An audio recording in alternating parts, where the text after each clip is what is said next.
Hello friends, मैं अभी मौर्य आप लोगों का एक बार पुनः स्वागत करता हूं अपने इस YouTube फैमिली में।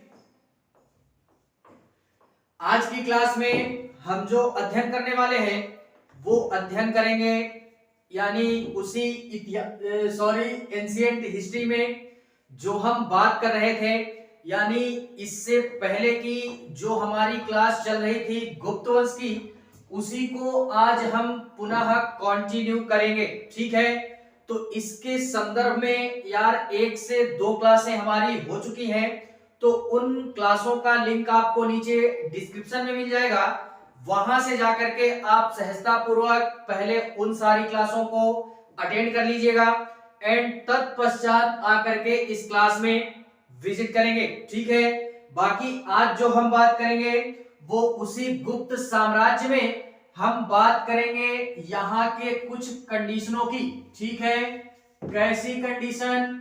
तो सर्वप्रथम हम बात करते हैं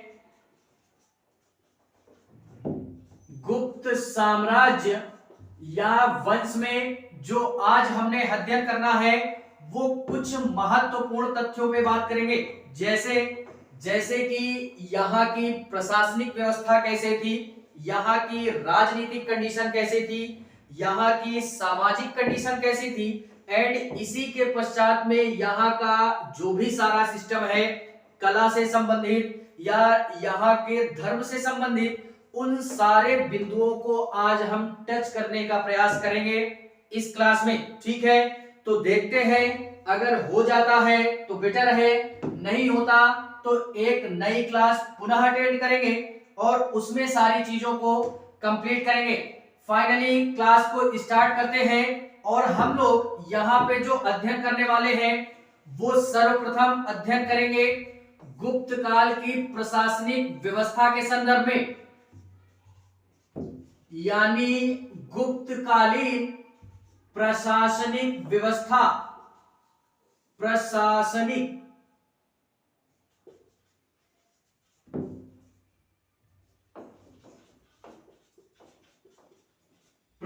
व्यवस्था, इसी को हम राजनीतिक स्थिति के नाम से भी जानते हैं। एंड इसी के संदर्भ में हमने जो बात करनी है वो बात करनी है गुप्तकालीन सामाजिक व्यवस्था के संदर्भ में, सामाजिक व्यवस्था के संदर्भ में।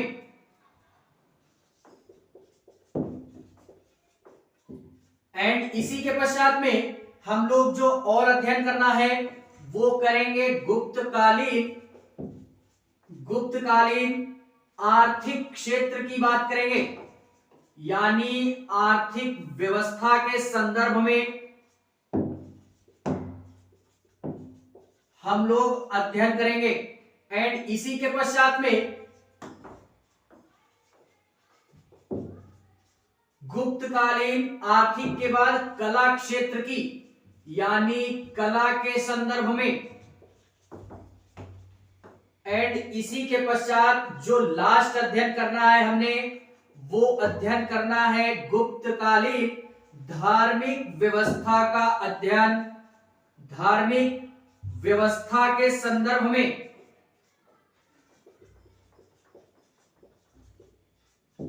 अध्ययन करना है हमने। ठीक है, तो इन्हीं पांचों टॉपिकों पे हमारी क्लास आज क्या होगी, बेस्ड होगी। सर्वप्रथम जो अध्ययन करेंगे वो अध्ययन करेंगे गुप्त काल की प्रशासनिक व्यवस्था के संदर्भ में, एंड उसी के पश्चात में अध्ययन करेंगे यहाँ की सामाजिक स्थिति हमारी कैसे थी। ठीक है, एंड इसी के पश्चात में अर्थव्यवस्था के संदर्भ में, कला के संदर्भ में एंड धार्मिक व्यवस्था के संदर्भ में भी अध्ययन करने का प्रयास करेंगे। सर्वप्रथम अगर किसी भी वंश का या किसी भी नगर का या किसी भी साम्राज्य का अगर हमको अध्ययन करना है और उस चैप्टर को या उस साम्राज्य के बारे में हमको अगर बेहतरीन अपनी समझ विकसित करनी है तो सर्वप्रथम उस साम्राज्य के संदर्भ में या उस वंश के संदर्भ में या उस क्षेत्र के संदर्भ में हमको कई सारे आयामों का अध्ययन करना पड़ता है। फॉर एग्जाम्पल, जैसे कि यार हमारा इंडिया क्षेत्र है, भारतीय क्षेत्र है। अगर हमको भारत को अच्छी तरीके से समझना है, इस पे अपनी पकड़ बनानी है और इस पे अपनी एक अच्छी बौद्धिक क्षमता को विकसित करनी है, अपनी स्वयं की बौद्धिक क्षमता को, तो हमने क्या करना है, सर्वप्रथम भारत के बारे में हम अध्ययन करेंगे। यार भारत के बारे में अध्ययन करते भी हैं हम लोग, जैसे भारतीय भूगोल पढ़ते हैं तो इसमें हम लोग भारत के संदर्भ में तमाम सारी चीजों का अध्ययन करते हैं भारत को जानने के उद्देश्य से। ठीक है, अगर हमको भारत के बारे में और जानना है तो हम यार इतिहास वगैरह पढ़ते हैं, भारत का इतिहास, जिससे हमको प्राचीन समय से लेकर के आधुनिक समय तक का इतिहास पता चलता है कि भारत में प्राचीन समय में क्या हुआ, मध्य में क्या हुआ एंड यार आधुनिक समय में हमारा क्या होता है या क्या हुआ। तो इस संदर्भ में हम भारत के इतिहास के संदर्भ में जानेंगे।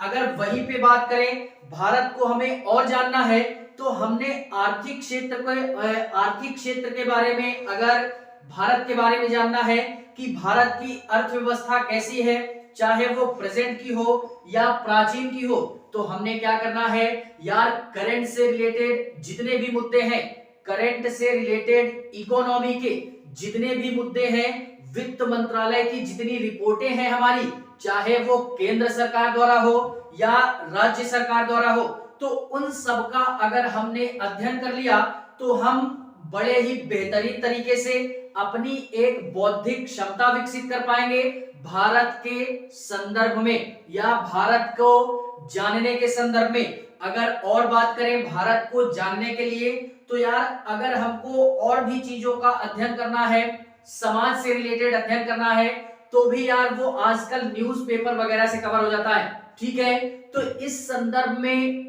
तमाम ऐसी तकनीक है, तमाम ऐसी टेक्नोलॉजी है आज के जमाने में, तो काफी सारी चीजें डेवलप हो चुकी हैं कि अगर किसी भी क्षेत्र को जानना है, समझना है, तो कई सारी ऐसी चीजें मार्केट में अवेलेबल है। वो बुक्स के माध्यम से भी हो सकती है, वो एक प्रकार की रिपोर्ट भी हो सकती है, वो एक प्रकार का न्यूज़पेपर हमारा एक स्रोत भी हो सकता है, जिसके माध्यम से हमको भरपूर जानकारियां प्राप्त होती हैं। लेकिन इसी तरीके प्राचीन समय में भी था हमारा, लेकिन प्राचीन समय में इतने सारे हमको स्रोत अवेलेबल नहीं थे, ये पॉइंट पकड़ना है।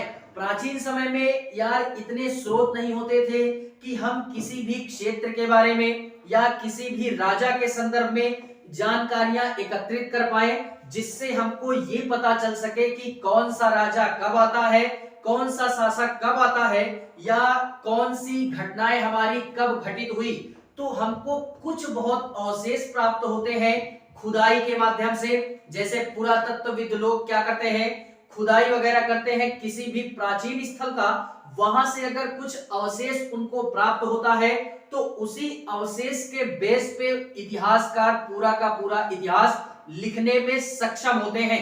ठीक है, और ये पूरे कॉन्फिडेंस से इतिहास नहीं लिखते हैं, ये यार थोड़ा बहुत अनुमान के बेस पे और थोड़ा बहुत अध्ययन करके पूरा का पूरा इतिहास ये लिखने में सक्षम हो पाए, ये जो कि आज हम पढ़ रहे हैं। ठीक है, तो इसी प्रकार से यार जो हमने गुप्त साम्राज्य का अध्ययन करना है, तो अगर हमको गुप्तों के संदर्भ में जानना है कि प्राचीन समय में गुप्त साम्राज्य नाम का एक हमारा साम्राज्य आया था, जो कि हमारा 300 ईस्वी से लेकर के 550 ईस्वी के मध्य में चला था। ठीक है, अगर इस बीच की एक घटना को हमें जानना है तो सर्वप्रथम हम इतिहास का अध्ययन करेंगे, एंड इतिहास का अध्ययन करने के पश्चात में अगर और डिटेल में अध्ययन करना है कि कौन सा शासक कब आता है, किसके संदर्भ में क्या घटना घटित होती है, या उस समाज में, गुप्तकालीन समाज में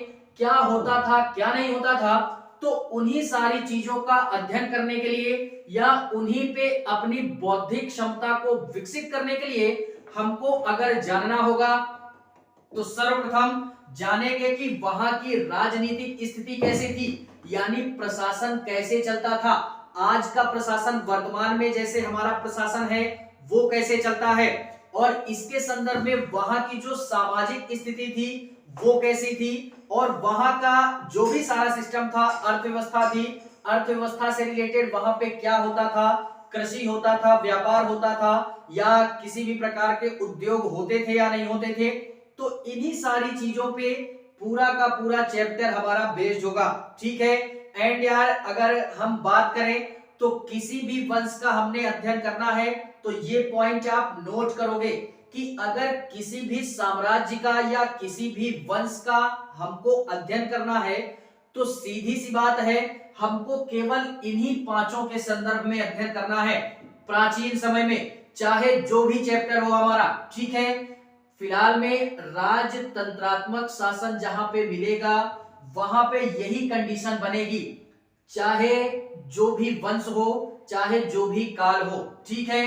तो देखते हैं इसी गुप्तकालीन प्रशासनिक व्यवस्था के संदर्भ में कि गुप्त काल की प्रशासन व्यवस्था या राजनीतिक व्यवस्था हमारी कैसी थी गुप्त साम्राज्य में।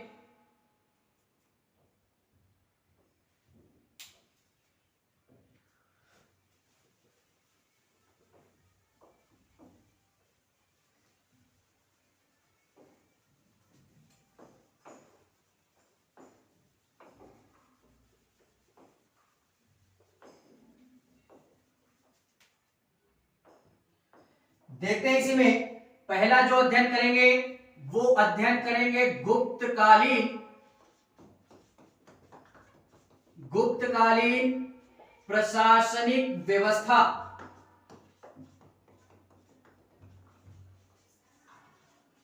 या जिसको हम राजनीति व्यवस्था के नाम से भी जानते हैं।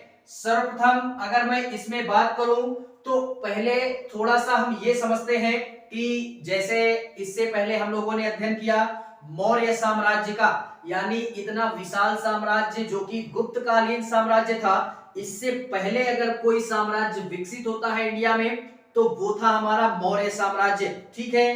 तो थोड़ा सा मौर्य साम्राज्य के संदर्भ में भी अगर जाने तो इससे पहले मौर्य साम्राज्य हमारा विकसित होता है, वहां पे भी यही कंडीशन होती है। मैंने पहले ही बोला कि अगर किसी भी राजतंत्रात्मक शासन का हमने अध्ययन करना है तो वहां पे अगर हम लोग उस साम्राज्य के बारे में जानना है तो एक ही कंडीशन फॉलो होगी सभी वंशों में वहां की प्रशासनिक व्यवस्था, सामाजिक व्यवस्था, अर्थव्यवस्था, धार्मिक व्यवस्था, या इस तरीके की जितनी भी कंडीशनें होंगी वो सारी की सारी कंडीशनें एक ही फॉलो होंगी, क्योंकि राजतंत्रात्मक शासन देखने के लिए मिलता था पहले, ठीक है। तो इसी संदर्भ में अगर बात करें ये जो हमारा गुप्तकालीन है तो हम लोग जैसे आज वर्तमान में पढ़ते हैं या जानते हैं कि सबसे पहले अगर हमने प्रशासनिक व्यवस्था के संदर्भ में बात करें तो आज के टाइम से थोड़ा सा हम कंपैरिजन करते हैं। जैसे क्या कि भारतीय क्षेत्र है तो भारतीय क्षेत्र में भी कुछ ना कुछ हमारी प्रशासनिक व्यवस्था होगी जो कि हमारे छोटे छोटे जो अधिकारी हैं या कुछ बहुत हमारे जो नेता नगरी टाइप के लोग हैं वो शासन करते हैं। वही इस इंडिया को या इंडिया के विभिन्न क्षेत्रों में जो भी हमारे क्षेत्र हैं या तो अधिकारीगण उसके क्षेत्रों को चलाते हैं या तो हमारे नेता नगरी टाइप के लोग वो उस क्षेत्र को चलाते हैं, ठीक है। तो सेम टू सेम इसी तरीके प्राचीन समय में भी था कि जो हमारे क्षेत्र हुआ करते थे वहां भी राजा होता था, राजा उस प्रशासन को चलाता था, और राजा अगर होता भी था तो उसके नीचे कुछ अधिकारी गण होते थे, वो अधिकारी गण भी उस प्रशासनिक क्षेत्र को चलाने में राजा की हेल्प करते थे, ठीक है। वर्तमान स्थिति से अगर कंपैरिजन करें तो वर्तमान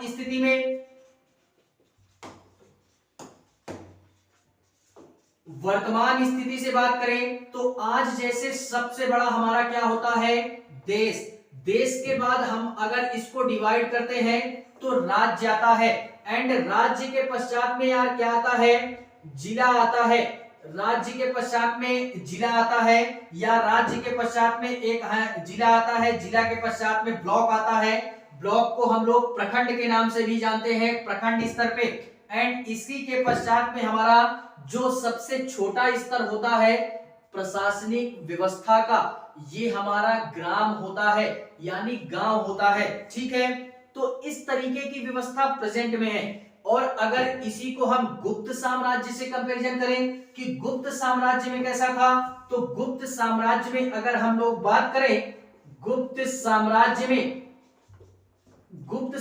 की बात करें, तो यहां पे भी सबसे बड़ा स्तर जो होता था उसको हम लोग साम्राज्य के नाम से जानते हैं। किस नाम से? साम्राज्य के नाम से जानते हैं। इसी साम्राज्य को डिवाइड किया गया था देश में, यानी देश के नाम से जानते हैं। साम्राज्य से छोटा देश होता था, देश से छोटा मुक्ति होता था, मुक्ति नाम दिया गया था। एंड मुक्ति से छोटा हमारा विषय होता था, विषय। एंड विषय के पश्चात में जो सबसे छोटी इकाई होती थी प्रशासनिक व्यवस्था की, उसको हम ग्राम के नाम से संबोधित करते हैं।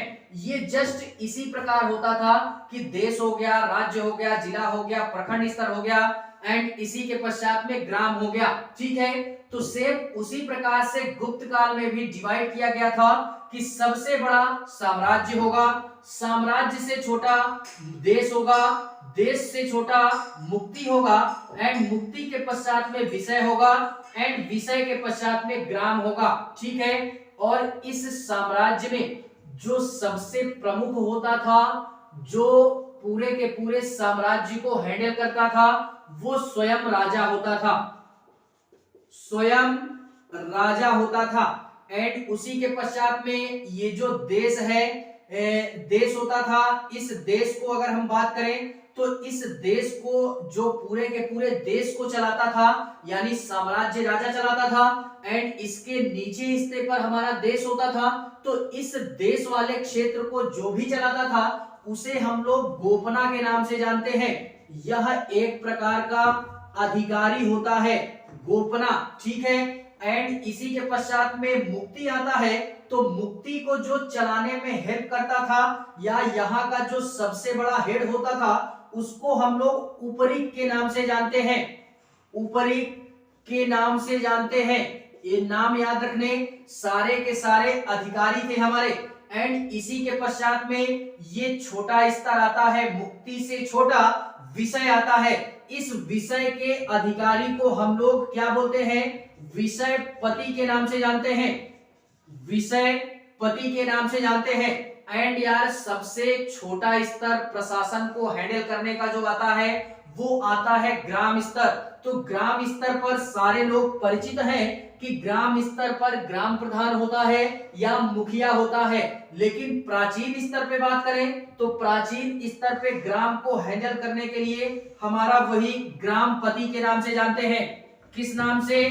ग्रामपति के नाम से जानते हैं, या मुखिया के नाम से भी संबोधित करते हैं। ठीक है, एंड इसमें बात करें तो देश को चलाने के लिए इसमें अगर बात करें तो स्वयं राजा होता है, अर्थात प्रधानमंत्री होता है आज की कंडीशन में, जो कि स्वयं नरेंद्र मोदी जी के नेतृत्व में आज हमारा देश पूरा चल रहा है, या मोदी जी के द्वारा पूरा का पूरा देश हमारा हैंडल किया जा रहा है। ठीक है, एंड इसी के पश्चात में सेकंड कंडीशन आती है राज्य की। राज्य में हमारा वर्तमान परिस्थिति में बात करें तो आदित्यनाथ जी पूरे के पूरे राज्य को क्या कर रहे हैं? हैंडल कर रहे हैं। तो यहाँ पे मुख्यमंत्री द्वारा पूरे के पूरे राज्य को हैंडल किया जा रहा है। जिला स्तर पर जो भी हमारा डिस्ट्रिक्ट मजिस्ट्रेट होगा उसके अंडर में पूरा का पूरा जिला हमारा हैंडल होता है। एंड इसी के पश्चात में ब्लॉक आता है हमारा। तो ब्लॉक में आज हम वर्तमान की स्थिति की बात करें, ब्लॉक स्तर को हैंडल करने वाला जो व्यक्ति होता है उसको ब्लॉक प्रमुख के नाम से भी जानते हैं, जो कि एक प्रकार के चुनाव के माध्यम से इनको इस पद पे बिठाया जाता है। एंड यार गांव की या इससे ब्लॉक स्तर से जो सबसे छोटी इकाई होती है प्रशासन की, यानी जिससे पूरा का पूरा प्रशासन चलता है, तो उसको ग्राम के नाम से जानते हैं। और ग्राम का जो सबसे बड़ा हेड होता है या पूरे के पूरे गांव को हैंडल करता है उसको हम लोग मुखिया के नाम से जानते हैं या ग्राम प्रधान के नाम से भी जानते हैं, जिसका बाकायदा चुनाव होता है। ठीक है, तो इन सारे तथ्यों को हमें पकड़ना है। इसी क्रम अनुसार पूरा का पूरा देश हमारा चलता है, चाहे वो आज प्रेजेंट की बात करें या प्राचीन समय की बात करें। इसी तरीके शासन व्यवस्था हमारी पूरे के पूरे देश की सुव्यवस्थित रूप से चल रही है। पहले गांव में ग्राम प्रधान सबसे छोटा, उसके ऊपर ब्लॉक, उसके ऊपर जिला, उसके ऊपर राज्य, उसके ऊपर पूरा का पूरा देश चलता है। ठीक है, तो इस तरीके से पूरे की पूरी प्रशासनिक व्यवस्था हमारी चल रही थी गुप्त साम्राज्य की भी। लेकिन इस गुप्त साम्राज्य में एक कंडीशन ये बन गई कि जिस तरीके आज लोकतंत्र है, तो उस समय हमारा क्या था, राजतंत्रात्मक शासन था। और राजतंत्रात्मक शासन में ये होता था कि चाहे जिस भी क्षेत्र का हमने अध्ययन करना है, उसमें एक ही क्षेत्र या एक ही चीज बदलती है। सारे के सारे साम्राज्यों में ये नाम हमारे बदलेंगे। हम अगर मौर्य वंश को पढ़ेंगे तो चाहे जिस भी साम्राज्य को पढ़ेंगे प्राचीन काल में, वो चाहे गुप्त वंश हो या इसके आगे पढ़ेंगे वर्धन वंश, इसके पीछे हम लोग मौर्य वंश पढ़ चुके हैं, और उसके पश्चात हम लोग विदेशी आक्रमण, ईरानी आक्रमण, इतने सारे मतलब चीजों का अध्ययन कर चुके हैं। तो हमने एक चीज नोटिस की होगी, क्या नोटिस ये की होगी कि यार हम लोगों ने एक चीज ये पढ़ना कि ये केवल नाम चेंज होते हैं, बाकी पढ़ते यही सारी चीजें हम। नोटिस किए होगे तो बेटर है, नहीं किए होगे तो अब कर देना। ठीक है, ये नाम केवल बदलते हैं क्षेत्रों के, और क्या बदलता है, और ये बदलता है कि वहां की जो भी राजा की स्थिति होगी वो बदलती है, बाकी सिस्टम सारा सेम ही होता है। जो भी हमारा प्रशासनिक व्यवस्था है वो किसी भी साम्राज्य के अंतर्गत या किसी भी वंश के अंतर्गत कहीं की प्रशासनिक व्यवस्था ज्यादा सुदृढ़ होगी, या किसी भी प्रशासनिक या किसी भी वंश की जो प्रशासनिक स्थिति होगी वो ज्यादा अच्छी होगी, या किसी भी वंश की जो भी हमारी प्रशासनिक व्यवस्था होगी वो कम अच्छी होगी। तो इन्हीं सारी चीजों में केवल यार कंटेंट बदलेगा, बाकी सिस्टम सारा यही होगा। ठीक है, तो किसी भी राजतंत्रात्मक शासन को अगर हमने समझना है और बेहतर उस पे कमांड बनानी है, तो केवल और केवल इसी फैक्ट को हमें याद करके चलना है, बाकी इसको हम लोग चेंज करते रहेंगे। और एक बात यहाँ पे ये बोलेंगे हम कि यार हमको अगर इतिहास में अपनी एक बौद्धिक क्षमता विकसित करनी है तो चीजों को रटना नहीं है, समझना है, जिससे यार हमारा मेंस में एक बेहतरीन उत्तर लिखा जा सकता है। तो केवल और केवल हमने अपनी एक बौद्धिक क्षमता विकसित करनी है, अपनी स्वयं की, किसी की नहीं। ठीक है, क्योंकि फैक्ट रट करके हम केवल प्री पास कर सकते हैं, मेंस में हमारा उद्धार होने वाला नहीं है। मेंस में अगर उद्धार होगा तो वो अपनी स्वयं की बौद्धिक क्षमता जब तक विकसित नहीं होगी तब तक होने वाला नहीं है। ठीक है, इसी के पश्चात में बात करते हैं इस गुप्त साम्राज्य के अंतर्गत जो हमने अध्ययन कर लिया वो इन सारे फैक्टों पे बात की। इसी के पश्चात में हम ये बात करते हैं कि गुप्त साम्राज्य में जो भी हमारी प्रशासनिक व्यवस्था थी, इसमें यार जो भी हमारे महत्वपूर्ण शासक आते हैं वो आते हैं हमारे जो सबसे महत्वपूर्ण शासक थे गुप्त साम्राज्य के, वो था हमारा चंद्रगुप्त प्रथम।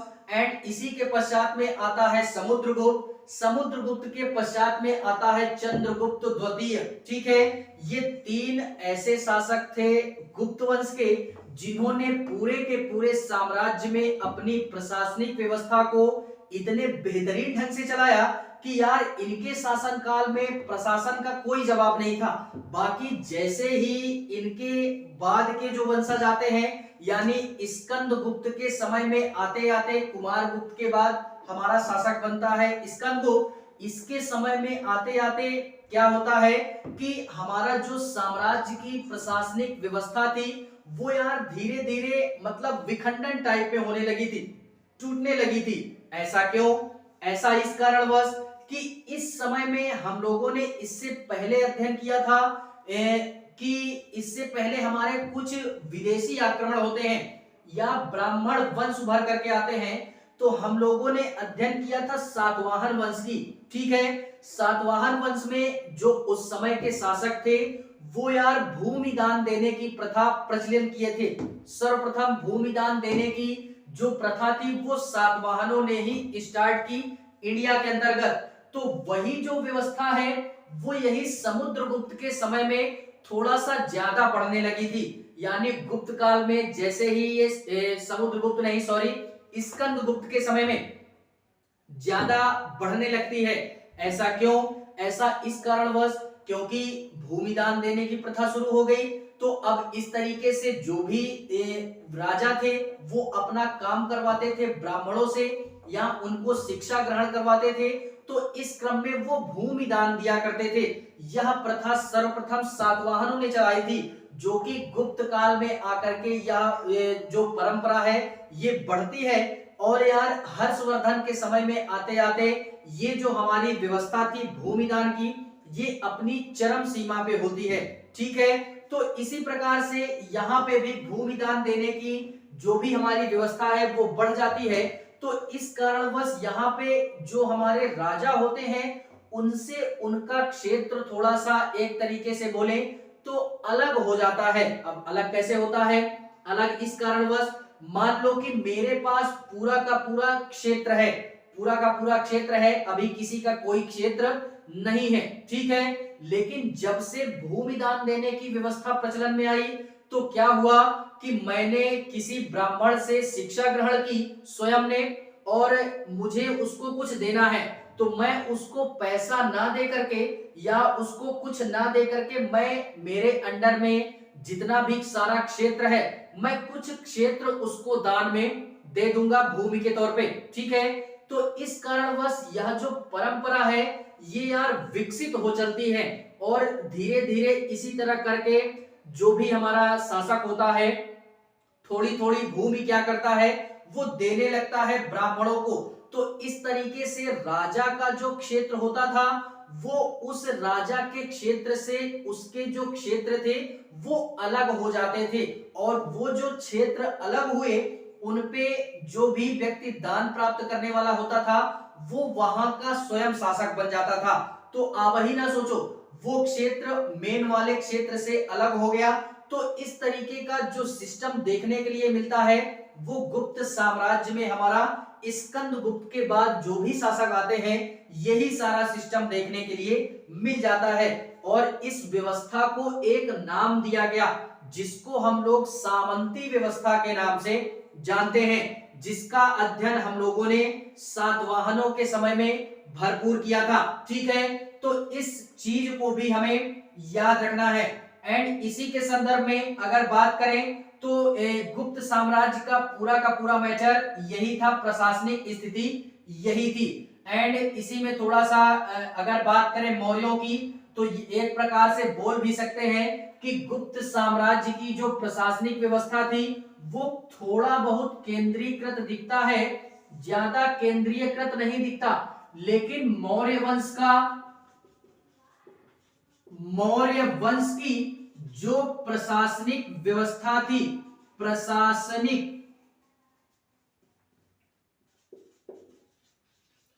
जो भी प्रशासनिक व्यवस्था थी मौर्य वंश की वहां पे केंद्रीयकृत प्रशासनिक व्यवस्था थी।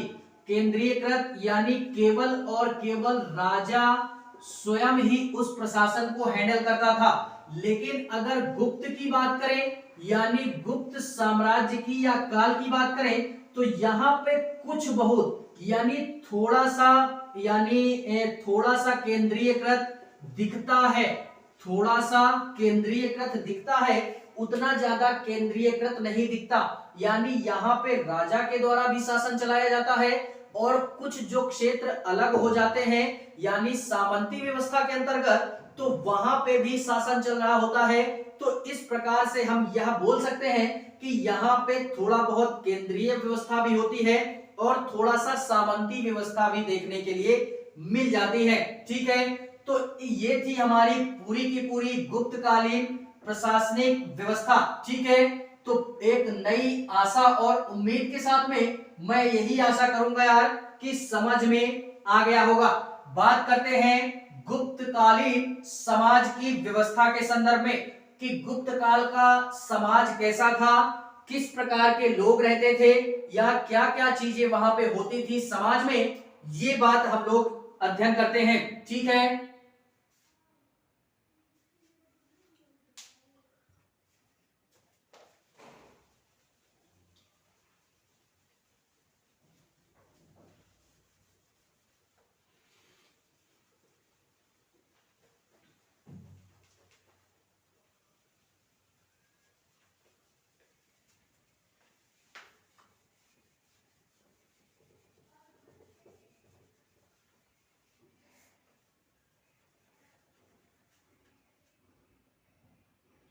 देखते हैं इसी में गुप्तकालीन सामाजिक व्यवस्था,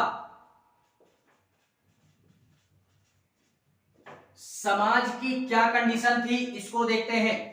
किसी भी वंश को पढ़ना है, किसी भी साम्राज्य को पढ़ना है या किसी भी क्षेत्र को पढ़ना है और उसको पढ़ना भी है, समझना भी है। ठीक है, तो अगर हमको वहां पे किसी भी क्षेत्र की समाज की व्यवस्था को पढ़ना है तो 2 से 3 पॉइंटों का अध्ययन हमने करना है सारे के सारे में, चाहे वो प्राचीन समय हो यार वर्तमान की स्थिति से ये कंपैरिजन नहीं करेंगे। ऐसा क्यों? क्योंकि वर्तमान में समाज को अगर जानना है तो काफी सारे स्रोत हैं हमारे, काफी सारी चीजें हैं हमारी जिसके संदर्भ में हम समाज के बारे में जान सकते हैं।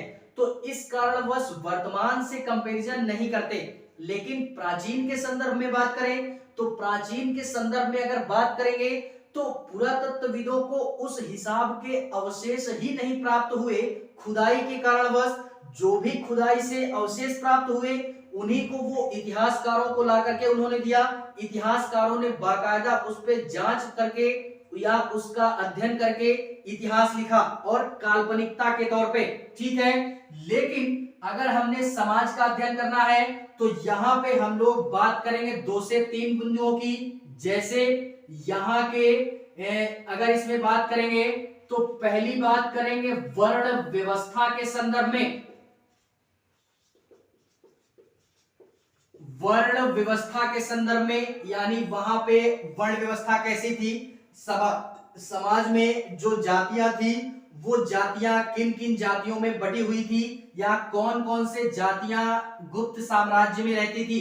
इसी के पश्चात में बात करेंगे वर्ण व्यवस्था के पश्चात में बात करेंगे यहाँ पे दासों की स्थिति क्या थी, यानी दासों के संदर्भ में क्या यहाँ पे गुप्त काल में दास की व्यवस्था थी या नहीं थी।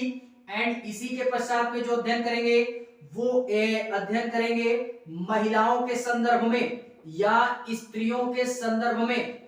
यहाँ पे जो महिलाएं होती थी उनकी क्या कंडीशन थी, समाज में महिलाओं की स्थिति क्या थी। एंड इसी के पश्चात में जो अध्ययन करेंगे वो अध्ययन करेंगे स्त्रियों के पश्चात में यहाँ पे क्या अछूतों का कोई सिस्टम था या नहीं था, अछूतों के संदर्भ में भी कुछ बात रही होगी। ठीक है, तो ये अछूतों के बारे में भी थोड़ा सा देखेंगे कि अछूतों की क्या कंडीशन थी, या अछूत ना बोल करके निम्न जाति भी बोल सकते हैं, निम्न वर्ग का अध्ययन करेंगे, निम्न वर्ग का भी थोड़ा सा अध्ययन कर लेंगे।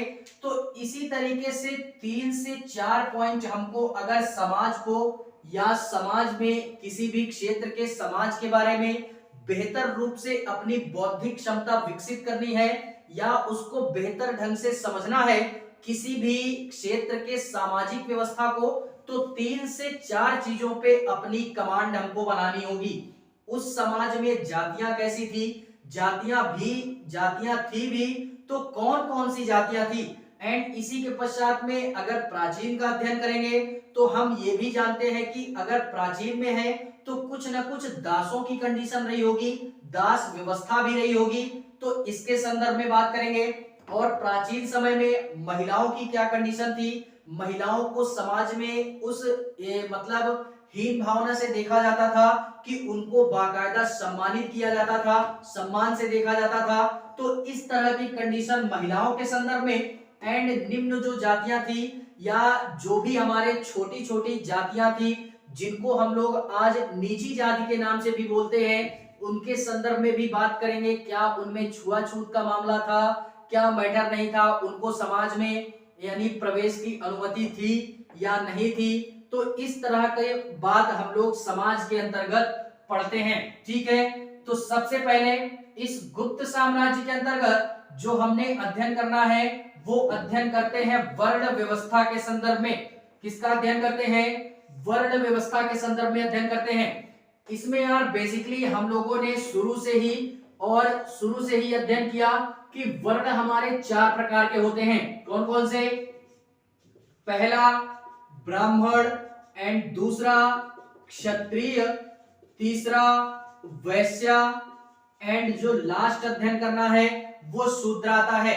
तो ये सारी चीजें यार हम सभी लोग इससे परिचित हैं। ठीक है, लेकिन यहाँ पे अगर बात करें तो यहाँ के वर्ण व्यवस्था अर्थात गुप्त साम्राज्य की वर्ण व्यवस्था के संदर्भ में बात करें तो यहाँ पे ये होता है कि इससे पहले हम लोगों ने अध्ययन किया कि प्राचीन समय में जो भी हमारा सिंधु घाटी सभ्यता थी, जहां से हम लोगों ने इतिहास को स्टार्ट किया था अपना, तो वहां पे वर्ण व्यवस्था का कोई साक्ष्य पुरातत्वविदों को नहीं मिलता है।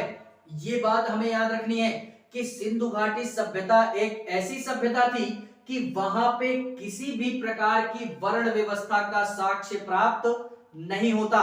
जैसे जैसे समय आगे बढ़ता है, काल आगे बढ़ता है, तो आता है वैदिक सभ्यता, पूर्व वैदिक काल और उत्तर वैदिक काल। यहां से हमको एक प्रकार से बोले तो यहां से वर्ण व्यवस्था के साक्ष्य देखने के लिए मिल जाते हैं। ठीक है, तो यहां से हमारी कंडीशन स्टार्ट होती है वर्ण व्यवस्था की। और ये गुप्त साम्राज्य में भी जब हम एंट्री करते हैं तो यहाँ पे भी वर्ण व्यवस्था का साक्ष्य प्राप्त होता है। और यहाँ पे जो हमको वर्ण मिलते हैं वो यार यहाँ पे वर्णों की संख्या में वृद्धि होती है या वर्णों की संख्या में वृद्धि देखने के लिए मिल जाती है। कौन कौन सी वृद्धि?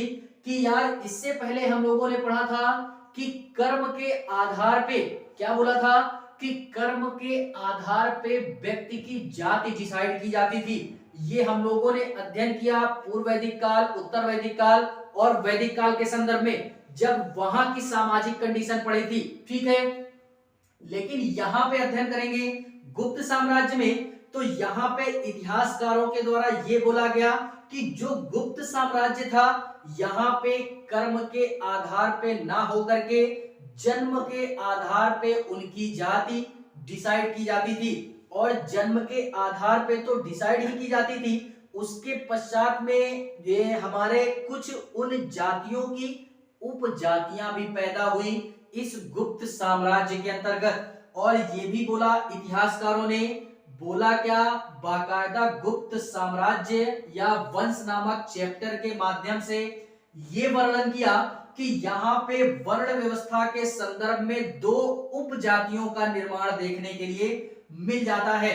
और समाज में ये जो वर्ण व्यवस्था थी काफी जटिल रूप धारण करने लगती है। इसी कारण वह जटिल रूप धारण करती है कि 2 उपजातियों का निर्माण हो जाता है। 2 उपजातियां कौन कौन सी थी? तो 4 जातियां ये थी हमारी शुरू से ही, और 2 हमारी उपजातियां और होती हैं जिस कारण वह समाज में जटिलता उत्पन्न होती है। कौन कौन सी? कि इतिहासकारों ने ये बोला कि जो हमारी 2 उपजातियां थी यानी 2 उपजातियों का निर्माण होता है इस काल में। और वो कौन कौन सी? एक तो हमारा ये हो गया कि कोई भी व्यक्ति अगर किसी भी जाति में पैदा हुआ है तो वो जन्म से ही उसी जाति में रहेगा। ये पहले अध्ययन किया था हम लोगों ने। लेकिन यहाँ पे आकर के ये होता है कि यार कर्म के आधार पे तो डिसाइड करने लगे, यानी चाहे जिस जाति में आप पैदा होगे, आपने जिस प्रकार का कार्य किया या जिस प्रकार के कार्य को आप पेशे के रूप में अपनाएंगे वही आपकी जाति मानी जाएगी। एक उपजाति ये हुई जिसका वर्णन बाकायदा इतिहासकारों ने इस प्राचीन इतिहास में गुप्त साम्राज्य नामक चैप्टर में करके रखा है। ठीक है, और दूसरी उपजाति कौन सी थी? दूसरी उपजाति ये थी कि अगर मानते हैं कि 2 व्यक्ति हैं, एक दूसरी कास्ट का व्यक्ति है, एक दूसरी कास्ट का व्यक्ति है, तो उन दोनों की शादी होती है, उससे जो संतान उत्पन्न होती है उसको इतिहासकारों ने ये बोला कि गुप्त साम्राज्य के जो लोग हैं वो उस मतलब संतान को एक अलग जाति में क्या कर देते हैं, डाल देते हैं। तो ये दो उपजातियों का निर्माण हमारे इस गुप्त साम्राज्य में देखने के लिए मिल जाता है और यही कारण है कि समाज में इसी उपजाति के कारणवश जटिलता उत्पन्न होती है। ठीक है, तो ये चीजें हमें याद रखनी है। एंड इसी के संदर्भ में एक जाति यहाँ पे और देखने के लिए मिलती है जिसको कायास्थ जाति के नाम से जानते हैं, यानी एक नई जाति का निर्माण यहाँ पे और होता है जिसको कायास्थ जाति के नाम से जानते हैं, कायास्थ जाति के नाम से जानते हैं। इसका जो कार्य होता था वो पठन पाठन से संबंधित, यानी पठन पाठन से संबंधित या लेखन से संबंधित कार्य जो है ये कायास्थ जाति के लोग गुप्त साम्राज्य में करते थे। गुप्त साम्राज्य में केवल पढ़ने का, पढ़ाने का या कुछ भी चीजें अध्ययन करने का, लिखने का अगर कोई भी जाति काम करवाती थी तो उसको हम लोग कायास्थ जाति के श्रेणी में डाल देते थे। ठीक है, तो इसको भी हमने क्या करना है, याद रखना है। समाज में पहली कंडीशन होती है ये हमारी वर्ण व्यवस्था के संदर्भ में। बात करते हैं दासों के संदर्भ में कि समाज में दासों की स्थिति क्या थी। तो समाज में यार जो दासों की स्थिति थी वो निम्न स्थिति थी, यानी दासों की जो स्थिति थी गुप्त साम्राज्य में वो निम्न हो चुकी थी, यानी एक प्रकार से बोले तो न्यून हो चुकी थी। उतनी ज्यादा दासों की व्यवस्था देखने के लिए नहीं मिलती है जितना पहले देखने के लिए मिलती थी। लेकिन यहाँ पे जो है बात करें तो यहाँ पे ये जो निम्न वर्ग था, ये निम्न वर्ग जो होता है इसकी स्थिति में काफी ज्यादा बढ़ोतरी देखने के लिए मिल जाती है, यानी काफी ज्यादा बढ़ोतरी देखने के लिए मिलती है। किस संदर्भ में कि इस समय जो हमारे निम्न वर्ग था इसकी संख्या काफी मात्रा में बढ़ जाती है गुप्त साम्राज्य के अंतर्गत। ठीक है, और जैसे ही समाज में निम्न वर्ग यानी निचली जातियों का मतलब बढ़ोतरी होती है तो इस संदर्भ में उस समाज के जो उच्च वर्ग के लोग थे वो क्या करते थे कि इस संदर्भ में फाहियान एक हमारा मतलब चीनी यात्री होता है जो कि चंद्रगुप्त के समय में आता है। ठीक है, तो उसने अपने यात्रा वृतांत के दौरान ये अनुभव किया भारत में रह करके और उसने बाकायदा अपनी पुस्तक में इस बात को नोट भी किया है, लिखा भी है, जो कि फो कोकी नामक पुस्तक है। ठीक है, उन्होंने अपने पुस्तक में ये वर्णित किया कि गुप्त साम्राज्य में जो लोग थे वो निम्न जाति के लोगों के ऊपर काफी ज्यादा दबाव रखते थे, यानी उनको समाज में प्रवेश की अनुमति नहीं थी। अगर वो एक बार समाज में एंट्री करते थे तो लोग उनसे दूर भागते थे और जिस भी साइड वो लोग जाते थे सड़कें खाली करवा दी जाती थी, पूरी की पूरी सड़कें खाली करवा दी जाती थी और पूरा का पूरा गांव खाली करवा दिया जाता था। इस तरीके की कंडीशन थी गुप्त साम्राज्य में यार। और क्या होता था कि जब तक ये जो निम्न वर्ग के लोग थे ये जब तक सड़कों से निकल नहीं जाते थे या गांव से निकल नहीं जाते थे तब तक यार वहां पे कोई भी उच्च कास्ट का व्यक्ति जाता नहीं था या उनसे सारी चीजें इसी प्रकार की होती थी। और जिस भी गांव में या सड़कों में ये नीच जाति के लोग एक बार चले जाते थे तो उच्च वर्ग के लोग पूरा का पूरा गांव धुलवा देते थे, सड़कों को धुलवा दिया करते थे इनके जाने के पश्चात में। ठीक है, तो इस तरह की कंडीशन गुप्त साम्राज्य के अंतर्गत देखी गई कि समाज में जो निचली कास्ट थी उनके ऊपर किस तरह से उच्च वर्ग के लोग मतलब ये सारा सिस्टम किया करते थे। तो ये सारा सिस्टम था हमारा गुप्त साम्राज्य में निम्न वर्ग का। बात करते हैं स्त्रियों के संदर्भ में, तो महिलाओं की जो स्थिति थी ये इस समय भी काफी ज्यादा न्यून स्थिति देखने के लिए मिलती है। अर्थात सिंधु घाटी सभ्यता में यार काफी ज्यादा महत्व दिया गया महिलाओं को। उसके पश्चात में जैसे जैसे समय आगे बढ़ा, काल आगे बढ़ा, तो उस संदर्भ में वैदिक सभ्यता आई, वहां पे महिलाओं को थोड़ा सा कम तवज्जो मिली। इसी प्रकार से जैसे जैसे हमारा काल आगे बढ़ता गया तो महिलाओं को उतनी तवज्जो नहीं दी गई समाज में, ठीक है। इससे पहले भी कुछ हमारी ऐसी समाज में कंडीशनें थी कि उनको माना गया समाज में, लेकिन उस हिसाब का दर्जा नहीं दिया गया। लेकिन आज अगर हम लोग बात करें तो वर्तमान स्थिति में आज महिलाओं को भरपूर स्वतंत्रता है कि महिलाएं हमारी किसी भी क्षेत्र में या किसी भी फील्ड में भरपूर अपना परचम लहरा सकती हैं और लहराती भी हैं, ठीक है।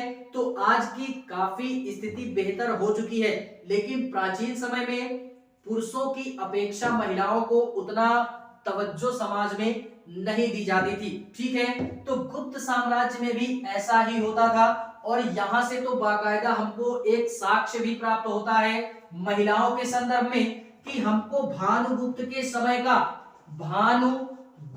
समय का एक अभिलेख प्राप्त होता है जिसको हम